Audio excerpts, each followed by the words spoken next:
صبر کا راستہ تھوڑا مشکل ضرور ہوتا ہے، لیکن صبر کی منزل بہت خوبصورت ہوتی ہے۔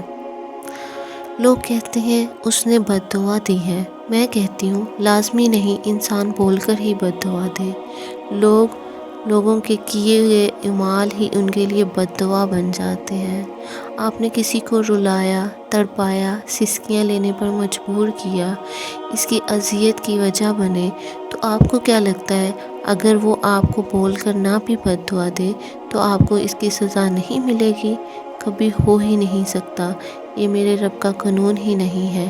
اس کی اذیت، تکلیف، کرب، بے سکونی، تڑپ آپ کے لیے خود ہی بد دعا بن جائے گی، کیونکہ مکافات عمل حقیقت ہے۔ اس لیے کسی کے جذبات سے کھیلنے سے پہلے ضرور سوچیں۔ لوگ اور نصیب بھی انہی کو دبوچتے ہیں جو لاڈلے ہوتے ہیں، جو دکھ سہنے کے لیے تیار ہی نہیں ہوتے۔ پھر ان کو ایسا دکھ دیا جاتا ہے کہ پھر وہ وقت سے پہلے سمجھدار ہو جاتے ہیں۔ لوگ تو کھیلتے ہیں ان سے، مگر پھر نصیب بھی کھیل جاتا ہے، لاڈلی اولادیں در بدر ہو جاتی ہیں۔ یہ جو نور پل صراط پہ ہمیں ملنا ہے نا، یہ دنیا سے ہی لے کے جانا ہے اپنے ساتھ اچھے اعمال کی صورت میں۔ تو دیکھ لو، سوچ لو کہ تم اپنے لیے کیا اکٹھا کر رہے ہو، نور یا اندھیرا۔ یہ تمہیں اللہ نے اختیار دیا ہے، اور ہاں، ہر بات کی معافی صرف دنیا میں ہی ملے گی، وہاں صرف جزا یا سزا۔ اللہ کو تمہارے دل کی بات سمجھنے کے لیے دلیلوں کی ضرورت نہیں ہے۔ تمہاری آنکھوں سے نکلتا ایک آنسو اس کی وضاحت کے لیے کافی ہوتا ہے۔ بے شک درد زیادہ ہو یا کم، اللہ ہمیشہ پاس ہی ہوتا ہے۔ ایک فیشنیبل لڑکی جنت کے پتے پڑھنے کے بعد جنت کے پتے تھام لیتی ہے۔ ایک لڑکی جو دین سے دور تھی، پیر کامل پڑھنے کے بعد اللہ تعالیٰ کے قریب ہو گئی۔ ایک لڑکی جو سمجھتی تھی کہ اللہ نے قسمت ہی بری لکھی ہے، یارم پڑھنے کے بعد وہ مانچسٹر کی بجائے کراچی میں ہی آگ لگانے کی خواہش کرنے لگی۔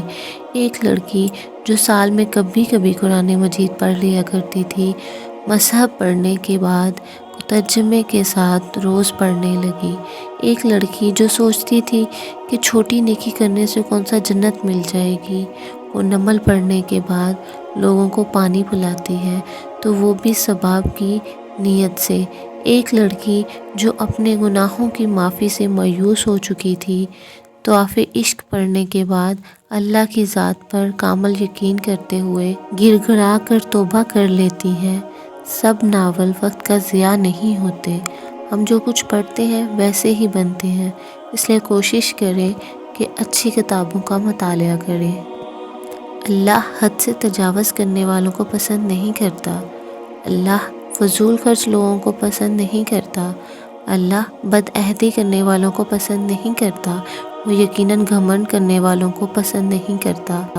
اللہ کسی دغا باز ناشکرے کو پسند نہیں کرتا۔ بہترین صبر، سب سے بہترین صبر وہ ہے جو تم نے اللہ کی رضا کے لیے کیا ہو۔